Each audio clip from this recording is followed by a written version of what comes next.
So welcome everybody. Scott McLeod here from the University of Colorado, Denver. I'm an associate professor of school leadership. I prepare principals and superintendents. And I'm also the founding director of a university center called Castle. Castle is the only university center in America that's focused on leadership and innovation and technology and so on. And I'm just really glad to have all of you with us today. I'm going to invite you all to introduce yourselves in our Zoom chat space. Just hit that chat button at the bottom and let us know where you're coming from. I'm also going to throw the web address for our agenda and resources today into that chat, and I will do that multiple times. And Kristen, maybe you can do that as well as I kind of get rolling here. So we'll just keep admitting folks and letting folks in here. Let's take just a minute to do intros. And this is going to be a very active and interactive session. So be prepared to be in breakout groups, talking with other folks. We're going to really roll up our sleeves and do some good work together. So I'm really excited about that. So just a quick overview of what we're going to do today while you all introduce yourselves and get to the agenda. We have a lot of technology that's floating around out there, and yet we often struggle to use it for what many folks are calling deeper learning purposes, right? So I think, you know, the challenge for us, and I'll just share my screen here real quick, is that we all know, there we go. We all know that we need more of this out of our students and our graduates, but those things don't just happen by magic. We actually have to design for them. So the schools that I work with around the world are really focused on what I call 4 big shifts, right? And those 4 shifts are as follows. First is the shift from lower level factual recall and procedure regurgitation work to deeper cognitive complexity, right? How do we move up Bloom's taxonomy pyramid?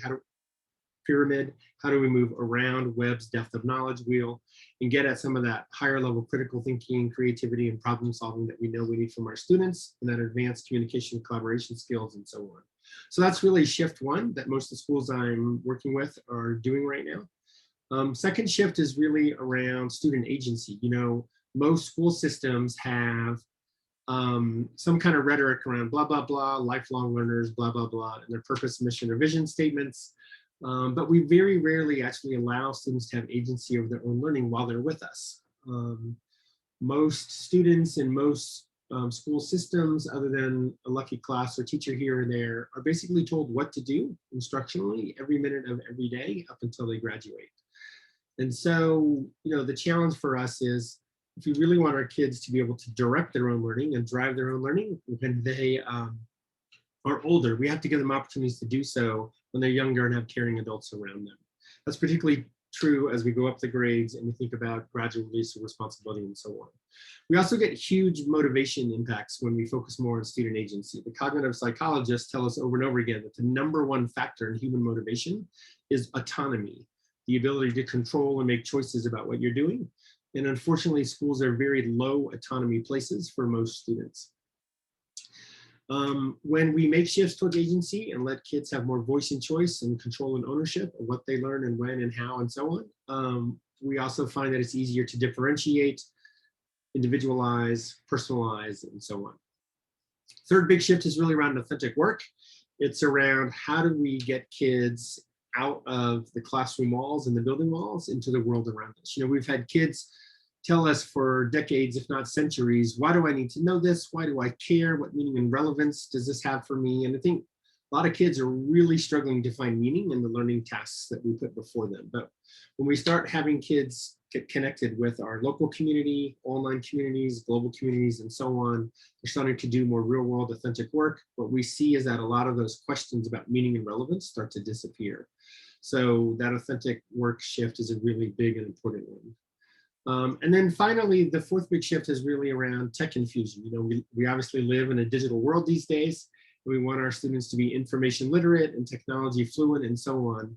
For me, as tech interested as I am, the fourth shift is actually secondary to the first 3. You know, we don't want to just be doing technology for technology's sake, but for me, technology is a really powerful lever for those first 3 shifts. Kids can do different kinds of thinking work with technology than they can without. We can give kids all kinds of different ways of having agency with technology than we can without. We surely can have kids better replicate real world work in a technology suffused society with technology than we can without, and so on. And so yes, tech is important of itself, but technology is also important for the things that it allows our students to do in those first three domains. So the question is, how do we design for those four big shifts? And that's what we're going to be spending our time on today. So I keep throwing the link to our agenda in the chat space, and we'll do so one more time. And if you will get yourself to this page, what you will see is that I've been sharing some things off of our first page of the agenda, and we're going to very quickly roll up our sleeves and go to page 2, where we start redesigning some lessons together. So before I was in Colorado, this is year 5 for me, I was in the state of Iowa, and we moved Iowa from 6 1-to-1 districts to 220 plus 1-to-1 laptop districts in about 6 years. So basically we went from nobody in the state giving their kids computers to 2/3 and more of the districts in the state giving their kids computer in about half a decade. And that was a wild ride, and it was awesome. And then of course what we quickly realized is that a lot of those districts did not have strong visions for technology integration and usage.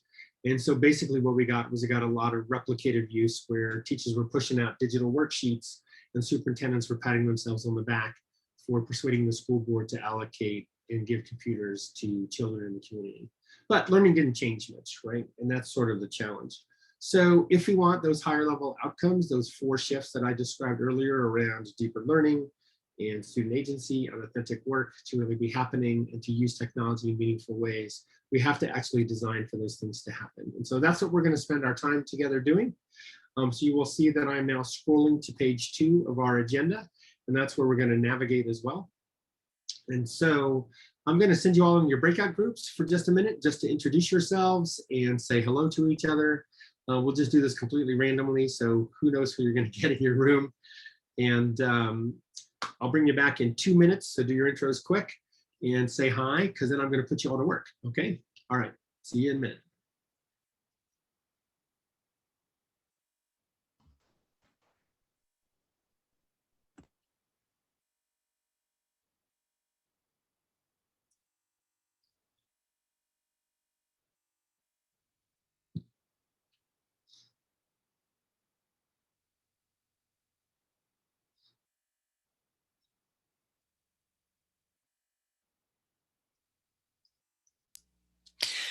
Have somebody who's attending our conference from Nigeria, and he couldn't figure out the time zone difference. Like, let me Google that. Awesome.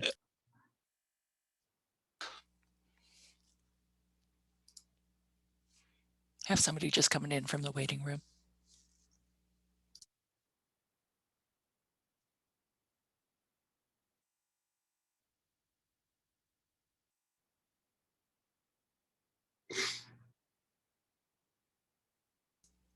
Hi, Claire. Folks are in a breakout room for just a couple of minutes here, and then they'll be coming back, and Scott will fill you in on where you are. Well, or she could be in a waiting room. And they're gone. I already sent her to a breakout, so. Cool.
All right, welcome back. Hope you had fun meeting the other folks in your small group and are ready to have some great discussions. Looking forward to hearing what you all come up with in your groups.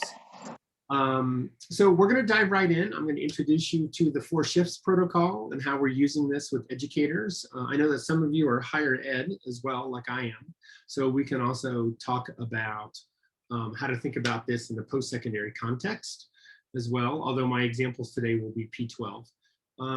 And please feel free to interrupt me as we go along. This is not meant to be a monologue. This is meant to be an interactive session where we chat together and figure things out together.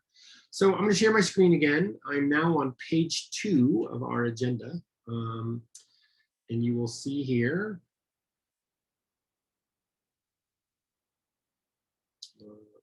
Kristen, you see page 2? I did that quickly, so are we good? Yes. Sorry, the multitasking. Yes, you're good. Okay, great, thanks. Okay, cool. And we just had a new arrival, so I'm going to throw our web address in one more time. And what you will see here on page 2 is you will see this giant red link at the top of the page called 4 Shifts Protocol version 1. And so I'm going to ask you to open that up. It'll open up in a new tab. And we're going to have to juggle a couple of tabs here because we have both our agenda on one tab, and then we have our protocol on another tab. So I'll give you a few seconds to open that up. And then once you get the protocol open, you can scroll down to section C, which I believe is page 4.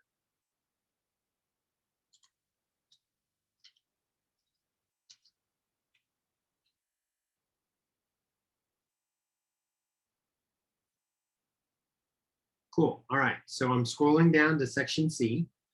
And what you will see here is you will see that we have 9 questions related to student agency and personalization.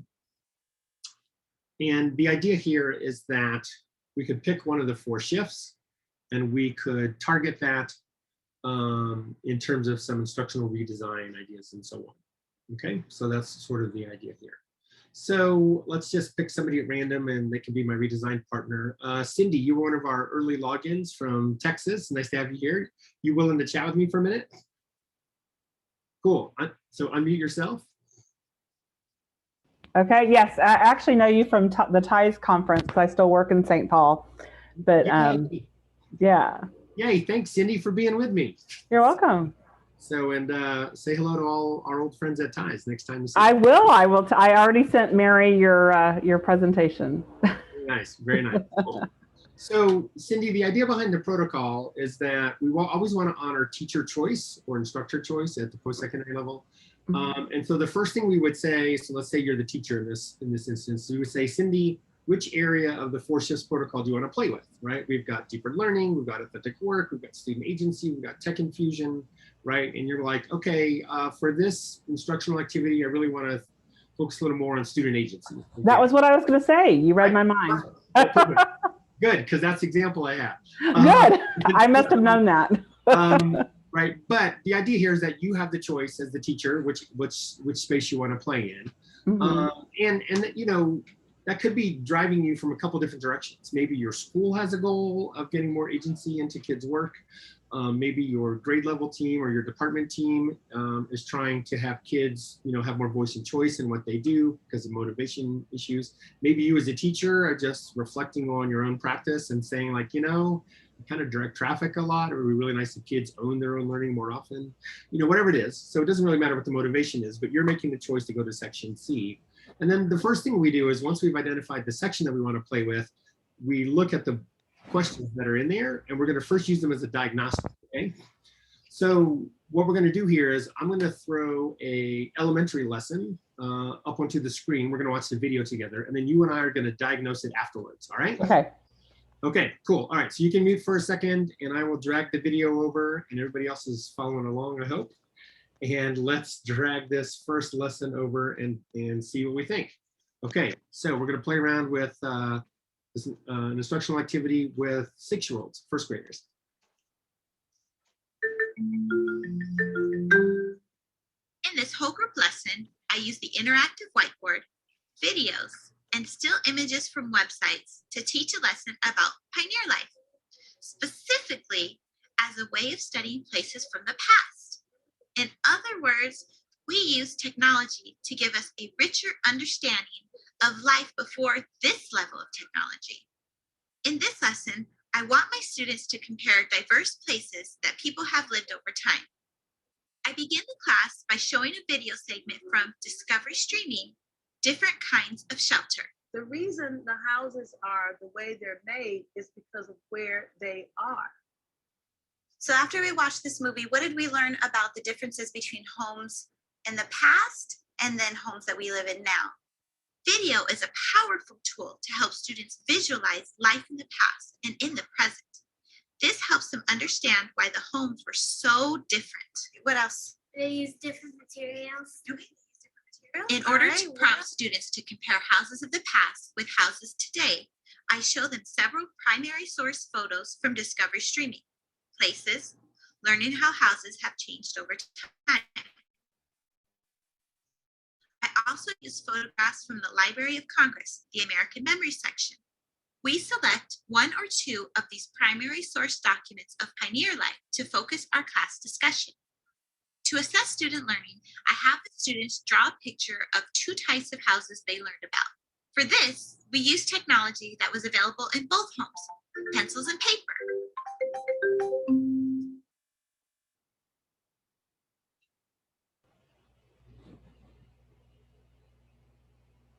Awesome. All right, Cindy, you ready to diagnose with me? Sure. Okay, cool. So what we have here is we actually have a classic elementary teacher using the smart board at the front of her room lesson, right? Yeah. So teacher's up front, she's got the smart board, she's pushing information out to kids, kind of classic call and response dialogue and so on. So this would not be unusual in almost every elementary school across the country, maybe around the world, that have the technology. So let's kind of run through the bullets quickly, and you can help me answer these. So learning goals bullet, who selected what was being learned here? The teacher. Absolutely. And who selected how it was being learned? Teacher. Absolutely, good. And then sort of that assessment of learning bullet, who's picking how kids show what they know and can do and how it's assessed? The teacher. Right. Now those next two bullets are really around who's driving the talk and work time. And what I mean by that is like, who's deciding who talks when, what about, who's deciding what work gets done, progress monitoring, deadlines, those kind of things. How would you answer those talk time and work time bullets? All of them teacher. Okay, great. Did it look like student work was reflected with their interests or passions here? No, they didn't really have a choice, and it was very, yeah, she wasn't even considering if they even had a home to begin with, if they could even relate to their own homes. Right, that's an excellent point. And, you know, unless you got really lucky and some 6-year-old was like, ooh, historical houses. Yeah, I know. Like you kind of out of luck on that interest-based bullet. Right. Did you see any opportunities here where students had the opportunity to go beyond, be self-directed, go in a different direction? Nope. Okay, I didn't either. So that's the initiative bullet. And those last two questions around the technology itself. Who picked the technology? Who's using the technology? How would we answer those? Teacher, teacher. Absolutely, right. Okay. And again, classic elementary teacher, smart board lesson, directing traffic and so on. Now, Cindy, the important thing here is that, remember that you came to the protocol and said, I want to look at it through the lens of section C, right? And that's important. Right. We don't want to be forcing this on you. Right. And we still want to recognize that there's nothing wrong with this lesson. There's lots of things that are just fine about this lesson and this activity. So we don't want to come to you and be like, Cindy, your lesson sucks, right? Like, you're a terrible teacher and this is a bad lesson, and, you know. But what we do want to say is, you said, Cindy, you did say that you're trying to get more student agency into the learning work. Correct. And right now, it doesn't feel like it's quite there yet. Do you agree? I agree. Okay, great. And that's the conversation we want to have. We want to have the not there yet conversation, not the you stink as the teacher conversation, right? Right. So this is your, right. Your goal, you said it, you agree that it's not quite there yet. All right, cool. Now, the power of the protocol, Cindy, comes where we then talk about, can we use these same questions as redesign pivots? And this is where the fun has really come in with the instructional redesign work with educators, is that we can take those exact same bullet points that we first use as the diagnostic, and we can also use them to redesign this thing. Absolutely. So, for instance, we can take that technology usage bullet and we can say, right now, who's the primary user of the tech? The teacher is. What if we wanted to do a pivot on that? We wanted to pivot from teacher over to student. How can we redesign this to make that happen, right? Right now, the teacher is the primary driver of the talk time. What if we want to do a pivot over to student and have students driving more of the conversation and discussion? How could we redesign this? How do we redesign this to get there? Get the idea? So the point here is that, you might run through these 9 bullet points and, you might like your answers. You might hit 3 or 4 of them that are saying yes, or students you're like, okay, look, I didn't hit all 9 and that's fine. I don't need to, but I've got enough of them here. I'm feeling good about student agency, in which case you do the celebration dance, you're good to go, you accomplished your goal. But if you're not quite there yet, then maybe we could pick a couple of these, do the pivot, teacher to student, no to yes, right? And maybe give our 6-year-olds a little more voice of choice in what they're doing here. So that's absolutely right. Okay. All right. So Cindy, thanks for playing along. I'm going to send you into your small group along with all the other groups. And what we're going to do here is we're going to give you about 6 minutes or so, plus a 30-second return time to say, what could you do with this activity instead, right? And the goal here is not to pick all 9 bullets. The goal here is to pick 1 or 2 and say, what could be interesting instead? How could we do that pivot from teacher to student, from no to yes, maybe from teacher and student to both, right? And then how could we do the redesign pivot and give these 6-year-olds a little more agency? Now, before I send you into your small groups, does anybody have any question about what the task is? You're gonna have 6 minutes to redesign by doing a pivot on 1 or 2 bullets in section C and only section C. Don't worry about the rest of the protocol. Anybody have any questions?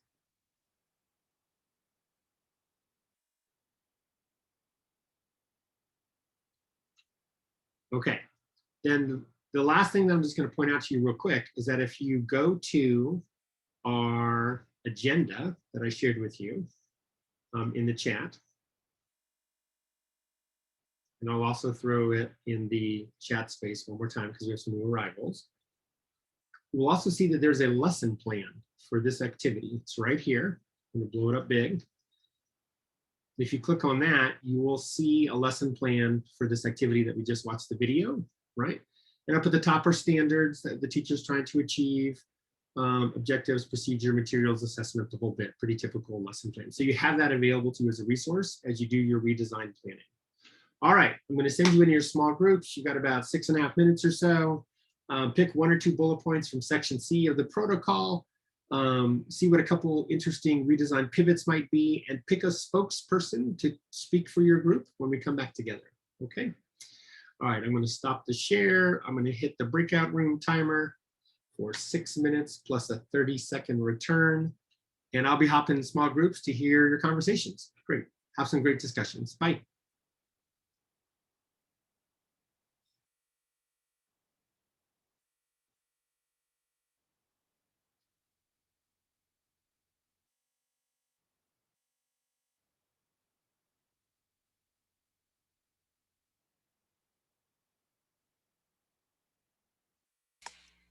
I was going to say, I can stay here and monitor the main room as much as you want to bounce around to anything else. Thanks, Kristen. Sure. We lost some folks as soon as they found out they would be redesigning. So I'm collapsing rooms a little bit, so. All good. Okay, all right, I'm hopping.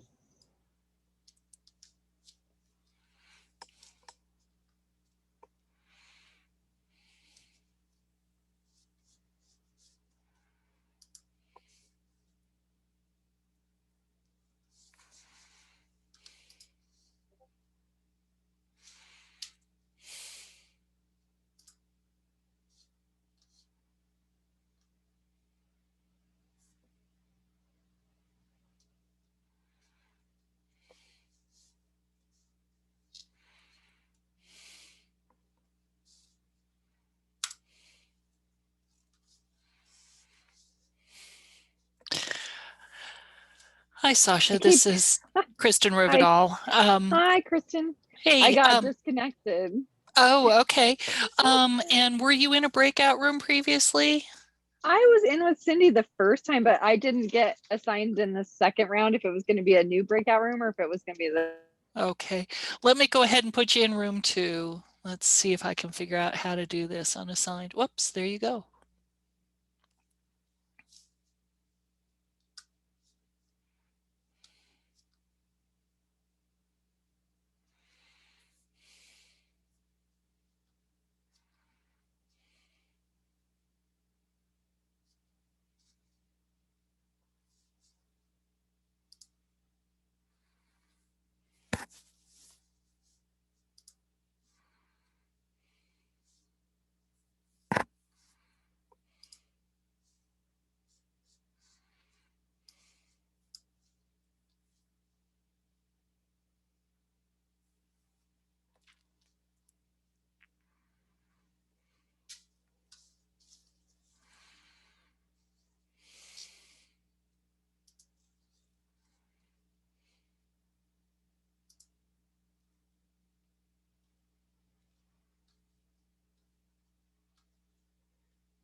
Thanks for hanging out. We've got some breakout rooms that should be just about closing down, and the presenter will be back in just a moment.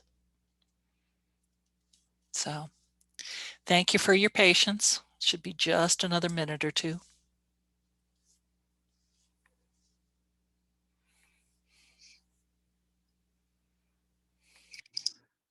Hello, everyone. We're in small groups, so they'll be back in just a second. And Kristen, I don't know, maybe you didn't see my broadcast message, but I did tell them I was going to give an additional 90 seconds. Oh, and I didn't see it in the main room, but you know, that's because probably because it didn't come to a breakout room, but all good. So that's interesting that the main room doesn't get those messages. Yeah. Good to know. All right, thanks for asking and checking. So, all right, Gordon's bringing out all the high-tech equipment. Nice. Okay, cool. Welcome back, everybody. So, as you know, Cindy is serving as our proxy teacher for this first lesson, and her goal is to get some more student agency into this activity. And what she now has is she has this awesome wealth of code designers, right, who have spent some time looking at her lesson and coming up with some ideas for her. So Cindy, the way we do this is that, you know, once we use the protocol as a diagnostic, is that then what we're going to do is we're going to do those redesign pivots and come back, right? And, you know, like if I was doing this in a workshop with a room full of teachers or professors, right, you know, like in the media center or whatever, big meeting room, is that we would just kind of grab a couple tables and have them share what bullet point they hacked at, like, and maybe an idea they had, right? So, you know, we only had 7 minutes or so, and we don't expect them to have all the answers yet, but we can probably say, you know what, we kind of hacked around with this bullet or two, and here's some ideas we talked about in our group. That's kind of the idea, right? So pretty non-threatening here. So let's hear from the two groups and see what we got here. So room 2, that was Cindy, Dina, Christy, Sasha. I don't know who your spokesperson is. Why don't you share a bullet point or two that you all hacked at and some ideas that you discussed. Go ahead, Cindy. Well, I was letting anyone, we could all speak. It doesn't have to just be me. So we talked about just introducing, getting ideas from the students, what they think a historical house would be compared to what a house should be, and be mindful of the fact that the students might not have a house. I mean, it could be an apartment. Like I mentioned in my group, I had students that were homeless, you know, so in a shelter or living in a car. So just to kind of be aware of that, and then to possibly divide the groups divide the students in groups to learn about a specific historical house, and then have choice in how they would show what a house is, either drawing, like she said, or talking about it, or even on using technology to build it, and then they would share with their other classmates after they've come up with a group design. Is that as best as I could remember what we talked about in the order? That's a good start, Cindy. Thank you. Okay. I think I heard a couple things from you. I think I heard try to key in a little bit to give kids at least some choice pathways, right? And they're 6. You don't have to just turn the entire, you know, activity over to them. They might still need some scaffolds and some structures. Absolutely. But you can still give them some choices. So maybe a little bit more of a centers approach, or some kind of rotation model, or something where they're working in smaller groups. And we're probably going to hit that talk time bullet a little bit, that work time bullet a little bit, maybe interest-based, depending on what kind of questions we can generate from them. And then what I heard really clearly from you was playing around with student work products, that assessment of learning bullet, the third one down, where we say, let's give kids some options, you know, because there's different ways to show what we know and can do, right? So, okay, cool. So we've got some early ideas. Let's hear from the other group. Claire, Denise, Greg, Michelle, Raina. What's a bullet point or two that you all played with? What's an idea that you had? Greetings, everyone. We had some pretty awesome conversations. I guess I'll go in reverse order with the most recent bullet point we discussed first, and that was with the technology selection. So one of the really important points that was raised is, you know, we have a lot of preconceived ideas of what technology looks like, and being more open with different types of technologies can go a long way. And one of the examples in addition to computers and presentations, is using something more tactile or kinesthetic, like using clay as a modeling agent. This extends from the first bullet point we talked about, which was interests and passion. So the content is going to be really important to think about with the interests and passion, as the first group described. You know, what does it mean to, what does a house mean? What is that definition? What does it mean to have a house, etc. But also, what is the collective interest? Where is there room for opening up the conversation for the class as a whole to have that discussion and to follow their interests as a group, in addition to the personal? Greg, that was awesome. I would give you my first graders any day of the week. Thank you very much. And so, you know, I think what we're unpacking here is that we actually have lots of places where we could give kids some voice and choice, where we could open up some opportunities for inquiry. And the idea behind the protocol is not to be a prescriptive template that tells you exactly what to do. The idea of the protocol is to spark some questions, right? And to give you some concrete and specific look-fors and think-abouts, right? As you think about this activity within the context of the goal that you set, right? So I have this activity, I'm trying to get more agency into it. Here's 9 different ways I could give kids some agency. Let me kind of run through as a diagnostic. If I'm not quite there yet, we could pivot on a couple, and we're starting to move towards agency, right? Now I want to point out a couple things here, which I think are probably worth noticing. So I'm going to share my screen, because the first thing I want to do is I want to go back to that lesson plan that I said was available to you. I don't know how many of you all had a chance to look at it in the time that you had, but notice here that if you look at the standards that the teacher was supposed to accomplish with these kids, that nothing in there screams historical houses and only historical houses, right? So for example, we're supposed to be learning how to use primary source materials like photos and artifacts and maps to study people and events from the past. They're supposed to be discussing elements of a culture within a community. And those elements of a culture could be housing, but also could be food, clothes, sports, holidays, whatever, right?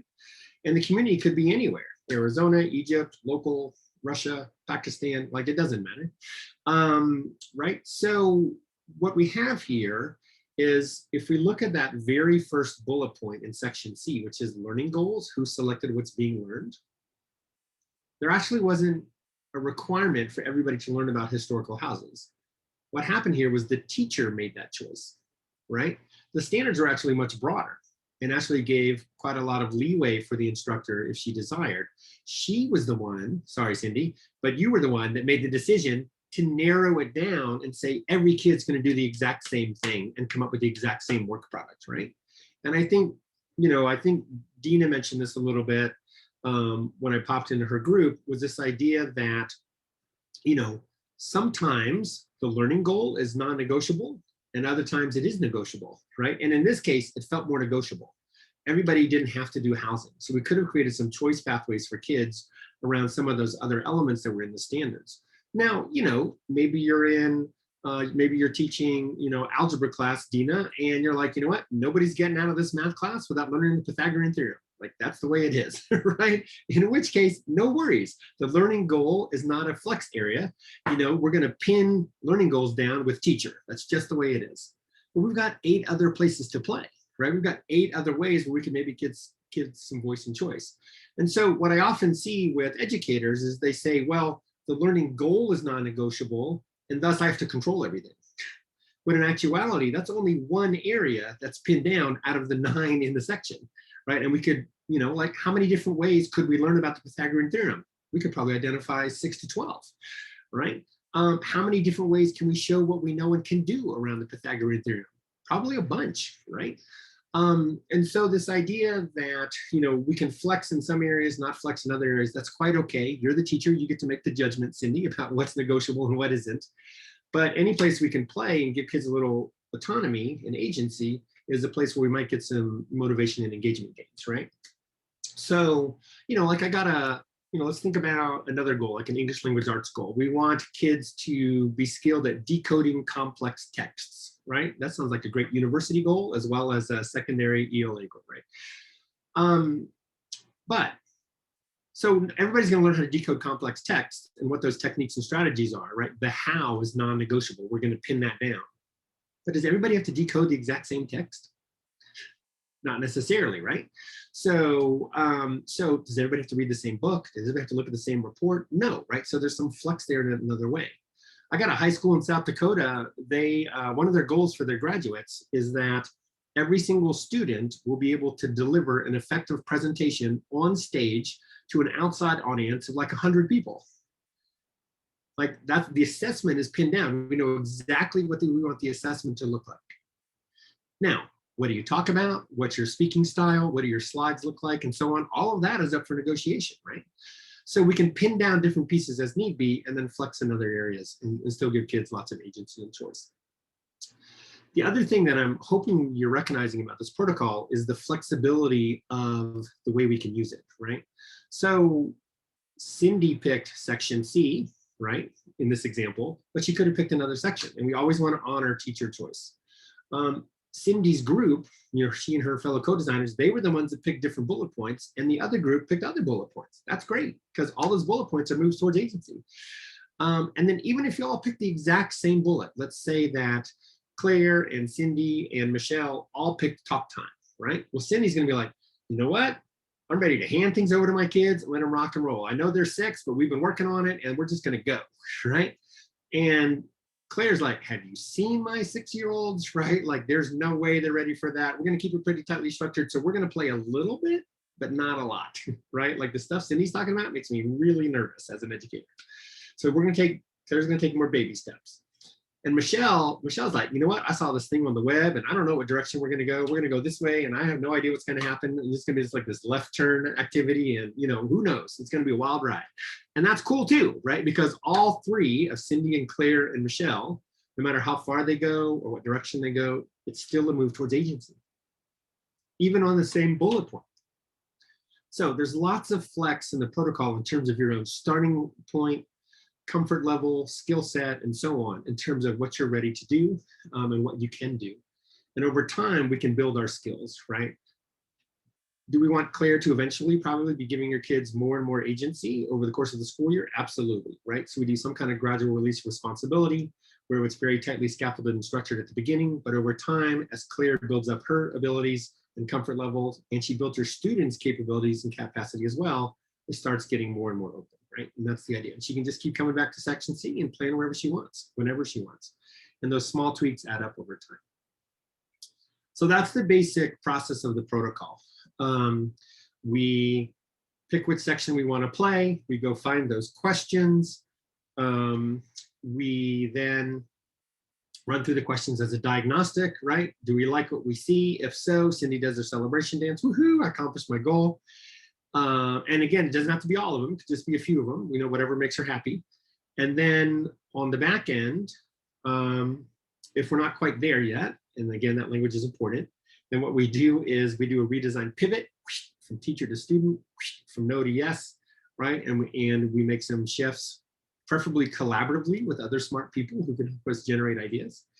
And then we go do some of those instead. And voila, we've made the move towards agency. And again, the protocol is not prescriptive, but it's meant to be a flexible dialogue tool that helps us think about directions that we could go and changes we can make in students' learning. So that's the basic process. So we're going to look at another lesson together. We're going to go up to section B, which is authentic work. And I will share my screen here again. And for those of you who are new, I just added the link to our agenda in the chat space. And what you will see here is you will see that in authentic work, we ask a multitude of different questions around real world work that kids might do. That second bullet is really important, authentic role. Are we asking students to take on an authentic role as part of their learning? And so, you know, that might be like a historian or a scientist or a business professional or an artist or a writer, depending on what our subject area is and what we're trying to accomplish, architect, whatever. And then what we have to recognize is that for whatever role we're putting kids in, that they have certain ways of being and doing and tools that they use, right? So, you know, if you're a historian, right, you have certain practices and processes that you engage in as part of your work as a historian, and you also have certain tools and technologies that you use. And those are different from the practices and processes that an artist uses. and the tools and technologies that a business professional uses, and so on. So the idea of those domain practices and domain technologies bullets is really to try and get at, can we, as best possible within our school setting and resources, mirror what those people in those roles actually do and the tools that they use, right? And then my favorite bullets are actually these two bullets down here. It's the authentic assessment and contribution bullets, where we ask, hey, are kids doing real world work, right? Like, are they creating real world products or performances? And are we getting those in front of authentic audiences, right? So you can imagine you love to write, right? You're like a 12th grader and you absolutely adore writing. But every single time you write something, you turn it into Dina. Hey, Dina, here's another piece of writing. Hey, Dina, here's another piece of writing. Like, nobody else ever gets to see your writing. And you're like, after a while, I mean, Dina's a great instructor and all, but Dina doesn't feel like an authentic audience. She's just a teacher audience, right? And I wonder, could we get the writing out of Dina's classroom and into a real world space where other people could interact around the writing, right?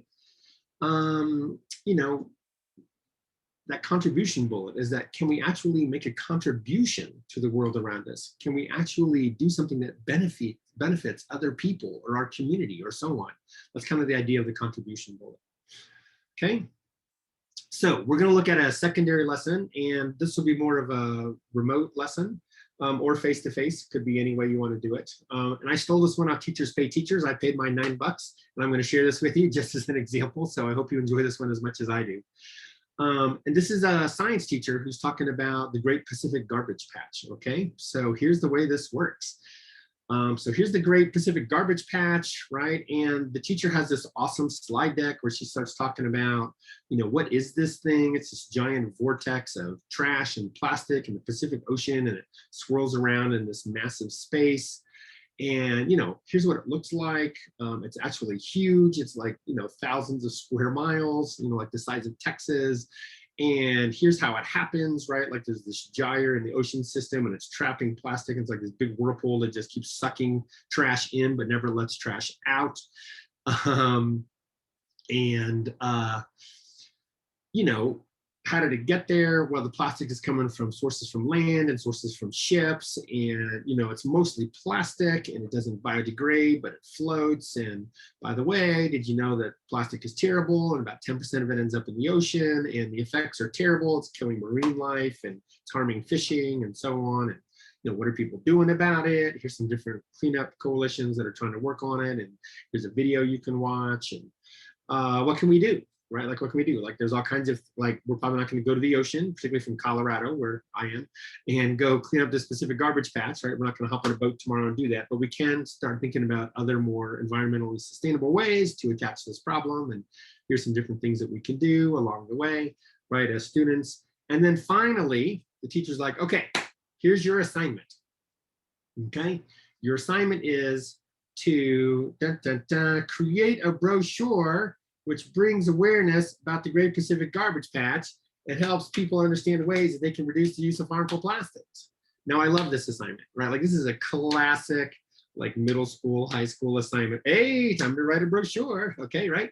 And look, like, kids can write and they can be creative and they can use images and they're using technology and woohoo. And what I also love about this assignment is that, like so many assignments, the teacher already gave them all the information they need.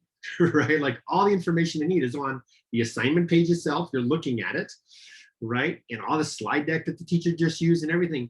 So basically, what sounds like, oh, kids are going to be creative, right? They're going to make a brochure and use technology and multimedia, whatever. And it basically is a regurgitation project. It's basically regurgitate all the stuff that I just sent you and make a brochure. And then guess what? What are we going to do with the brochures? Nothing, because nobody's going to see it except the teacher. Right? Dina's the only one. She's going to see the brochures, and maybe we'll hang a couple of them out in the hallway. So, you know, other students can walk by and go like, yeah, okay, great. So that's the assignment. Now, if we look at this through the lens of section B, authentic work, the question is, what could it be instead? Right? If we want kids engaged in real world work or authentic thinking and learning and production around environmental issues, can we do better than the brochure that regurgitates the teacher slide deck? So just like before, you've got all of section B to play with in your redesign group, right? You can play around with authentic role. You can play around with practices and technologies. You can play around with assessment and real world contribution. Like pick a couple of those, right? And do the pivot. You want to go from no over to yes, or at least no to somewhat. Like even that would be a great game, right? And see if you could do something a little better than this brochure that regurgitates the teacher's slide deck. All right, does anybody have any questions about what you're supposed to do in your redesign group before I send you off? I missed the student age. Oh, high school. Oh, good. I'm a high school. I was high school, so that's better. Yeah. We'll do older secondary. You know, maybe Okay. this is like a environmental science elective, or Perfect. geosciences, like 9th grade, something like that. Somewhere 9, 12 sounds about right. And you also have access to that slide deck and assignment document on our agenda if you really want to pull it up again and take a look at it. Anybody else have any questions before I send you off to the redesign groups? How could we make this more authentic? I was just wondering what the learning outcome for it is. Can it be an environmental issue that's more relevant to them? Yeah, absolutely. Feel free to redesign any direction you want, Denise. You and your group have carte blanche to do whatever you want with this thing. So, I think the general goal is, environmental awareness, sustainability awareness, things we can do, recycling practices, and so on. But feel free to go in a different direction, go as deep as you want. Just get beyond the brochure. Thanks for the question. Anybody else before I turn you loose? And I'll be popping groups too, so you can ask me there. All right, hearing none, I'll give you 7 minutes plus a 30-second return time. What could you do with this thing instead? Have a good chat. Section B, just section B. That's the only one we're gonna worry about right now.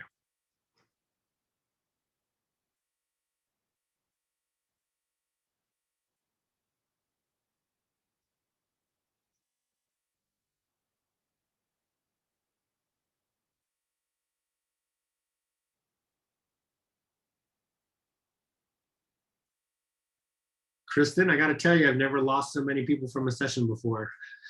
Really? Nope. Oh, I'm sorry. I think maybe it's just the nature of this thing. It is what it is. Yeah. All right, I'm going to pop groups. All right. See ya. Sounds good.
Hello?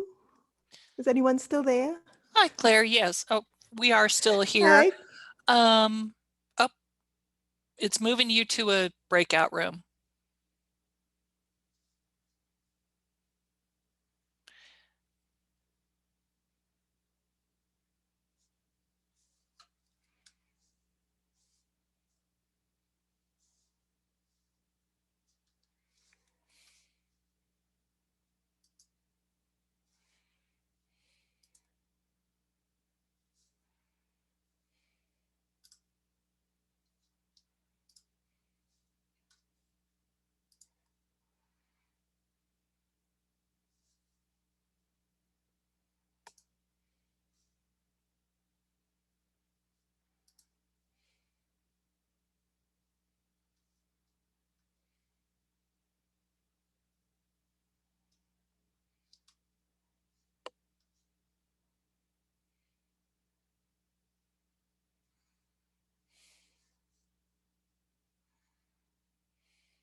All right, awesome. Welcome back. So hope you had fun redesigning this secondary science activity. And remember, the goal was to try and make it a little more authentic, real world, but then create a brochure that regurgitates the teacher slide deck. So let's see what ideas you all had. Let's start with room 4 this time. That's Denise, Michelle, Raina. What are some ideas that you all generated? Okay. Well, I actually did a lesson that was similar to this. So I gave an example of something that I did, which was I taught an eighth grade civics type class. And I had my students actually go out and look for something in their community. So it's similar to what we were talking about, the issues. And they had to propose to me something that was important to them. So some of the students were skateboarders, so they cleaned up the garbage in their neighborhood, and that would definitely, or in their skate park, and they said they'll never ever litter again after they had to do that. Some of them helped the elderly, some people mowed lawns. So I think so I suggested proposing some sort of something along these lines that is meaningful to the students, and then having them do it and then present it. I had my students present it to the school at large. So they had to create whatever method they wanted. They could do video, they could do a brochure if they wanted, they can make a poster, take pictures. And then people came by and they showed them and talked to them and told them what it was that they did, and they got to ask them questions. So I think making it authentic in that way is a great way to get everybody interested, and then sharing their ideas about, hey, this is great. We're not going to litter anymore. We're going to, recycle whatever they're into. And I think that really did create some sort of sense of urgency to do the right thing and to get other people interested as well. So the authentic audience was the entire school. There was one other thing that I think we could do that I also mentioned, which was creating like a newsletter and having it get sent out to a larger audience. So parents, whoever they wanted to throughout the school. And that was it. Thanks, Michelle. So in this, appreciate you sharing your experiences. And as a former social studies teacher, I love all that sort of action civics work. So that was awesome to hear. So for this specific garbage patch activity, as we shifted into something a little more real world and authentic, what authentic societal roles might we be asking students to occupy?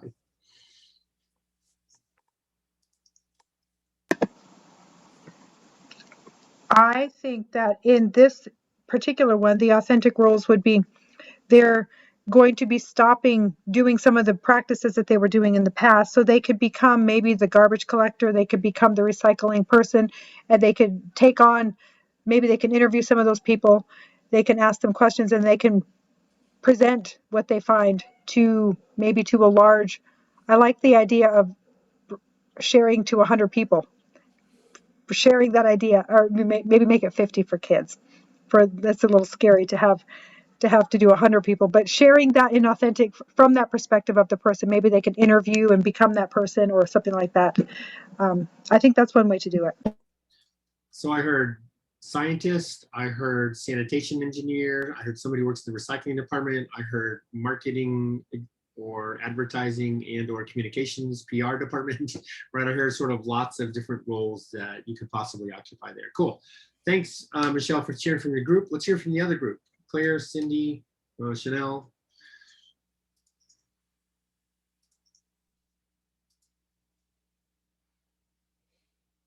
Now we all spoke in that, so someone else can speak up.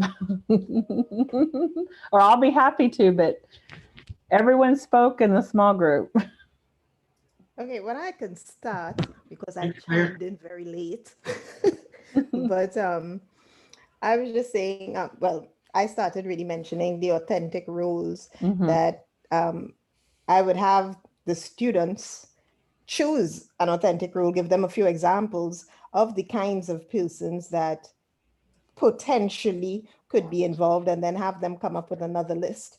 And from that, they can take on that role and create some sort of presentation, whatever that may be, which represents the person in that capacity. You know, from a report to now that we are all online, they could actually do a few webinars. That would be cool. And or even using social media, they can do, you know, WhatsApp blasts, they can create Facebook pages, or as I mentioned, they could even create something like a checklist that they can then forward to the policymakers, you know, to get them paying more attention to what's going on.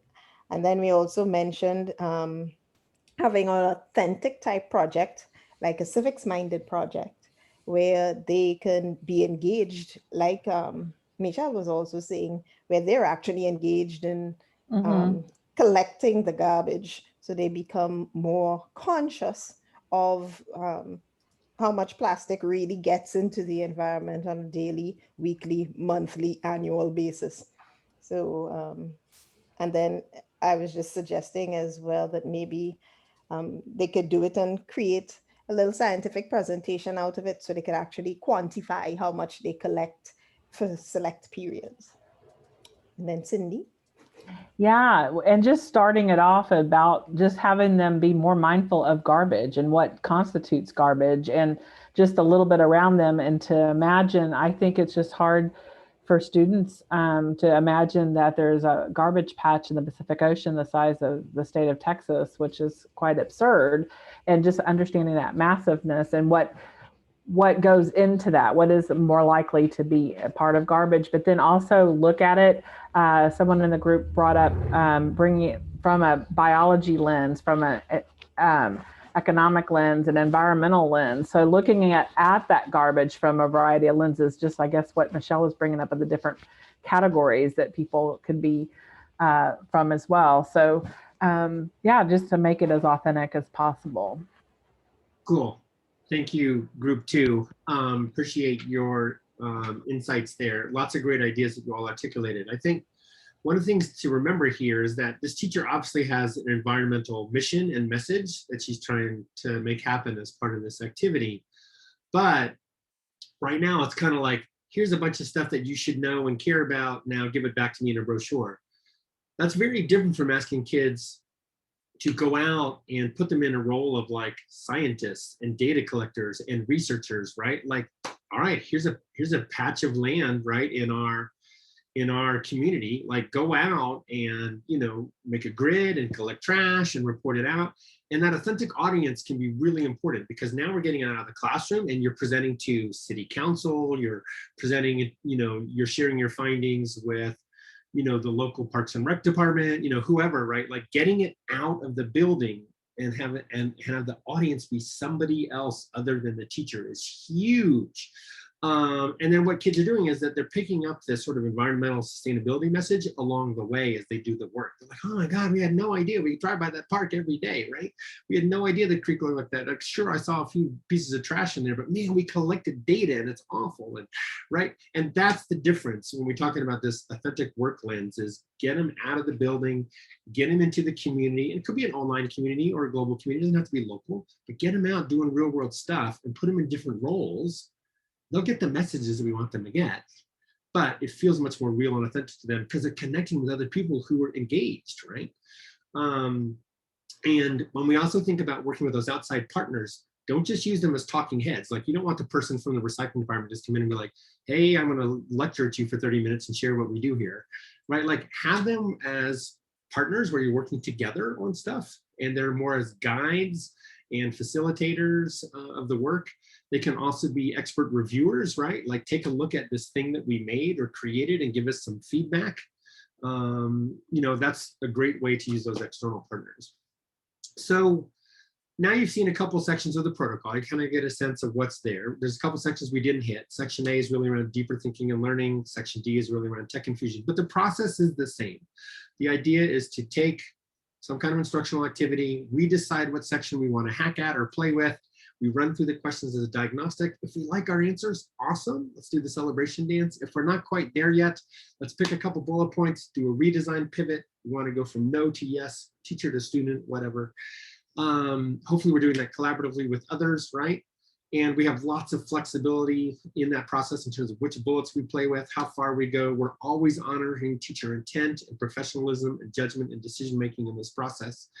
And it's flexible enough, but we also have those concrete, specific think abouts and look fors that help guide the conversation and move things in a different direction. So, you know, the last thing that I just want to sort of point out here before I turn you all loose here in our last 4 minutes, is that we can also use the 4 shifts as a curriculum redesign tool, not just an instructional redesign tool.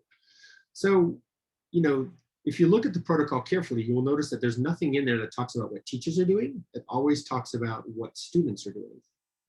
And so when Julie, my co-creator, and I, when we made the protocol, we wanted the emphasis to be on student activity, not on teacher activity. This is not a teacher observation and evaluation document. This is meant to be a learning experiences document. And the focus really is on, our students getting opportunities to engage in deeper learning, whether it's face-to-face, online, blended, whatever, right? Not just what teachers are doing. So if I share my screen one last time, what we can imagine here is, let's say that Claire, for instance, is a middle school teacher and she's teaching 10 units this year, right? We could say to Claire, we're going to leave 80% of them alone. We're not going to do anything with them. But Claire, we also noticed that you've got 2 units, maybe one in October and one in February, that are already kind of strong in a couple of the domains. Like that unit in October, is already strong in deeper learning and tech infusion. And then unit in February, which we'll call number 2, is already strong in tech infusion and student agency. And maybe the goal for Claire this year is just to add a 3rd domain to those 2 units. She's going to add the student agency domain to the first one in October. She's going to add the deeper learning domain to the second one in February, right? And that's basically all we're going to ask Claire to do, except maybe we can also get a couple more on board and ready to go and play. Then the second year, Claire adds the 4th dimension of the protocol to those first 2 units. And now she's got 20% of her curriculum that's strong in all 4 areas. How about that? Nice. She's got a couple more that she's added the 3rd dimension to. Maybe we're onboarding a couple more depending. And what we can see here is that over just a few years, right, that we could radically shift our curriculum and our learning experiences of our students so that 50, 60, 70, 80% of our curriculum could be strong in 3 or 4 of the shift areas. And that would be pretty awesome. That would be a completely different kind of learning experience for kids and a completely different kind of teaching experience for teachers. So I think we ultimately have to decide what kind of learning opportunities do we want our kids to have? Do we want our kids to have multiple opportunities to engage in deeper learning this year? And if so, where is it in the curriculum? Do we want our kids to have multiple opportunities to engage in real-world authentic work this year? And if so, where is it in the curriculum? Do you want our kids to have multiple opportunities to drive their own learning and have agency over their own work? And if so, where is it in the curriculum, right? And, depending on our answers to those questions, we might walk into Claire's class one day and we're not going to use the whole protocol as a checklist, right? And we're not going to say, here's all the things that are missing. What Claire's going to say is that here's the parts of the protocol that we're focusing on today. And don't bug me about the rest, because those are other days, other units, other months, right? But they're in there because over the course of the year, we want our kids to have multiple opportunities to do each of these things. And so it can also be a curriculum redesign tool, not just an instructional redesign tool. All right, so thanks for spending some time with me today. I hope the protocol is useful to you. It's free, you feel free to use it any way you want, in any manner that you want, all or parts.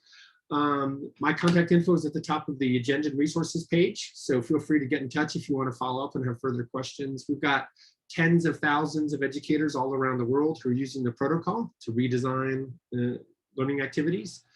And just remember that, we're not asking teachers in schools to blow up their instruction. What we're saying is that you can take that lesson you do next Tuesday, you could tweak it a little bit, and you can give kids a little more agency, and that would be awesome. And over time, those changes add up. Stay in touch, friends. Enjoy the conference. Thank you so much. Bye. Thank you. Bye. Bye-bye. Thanks.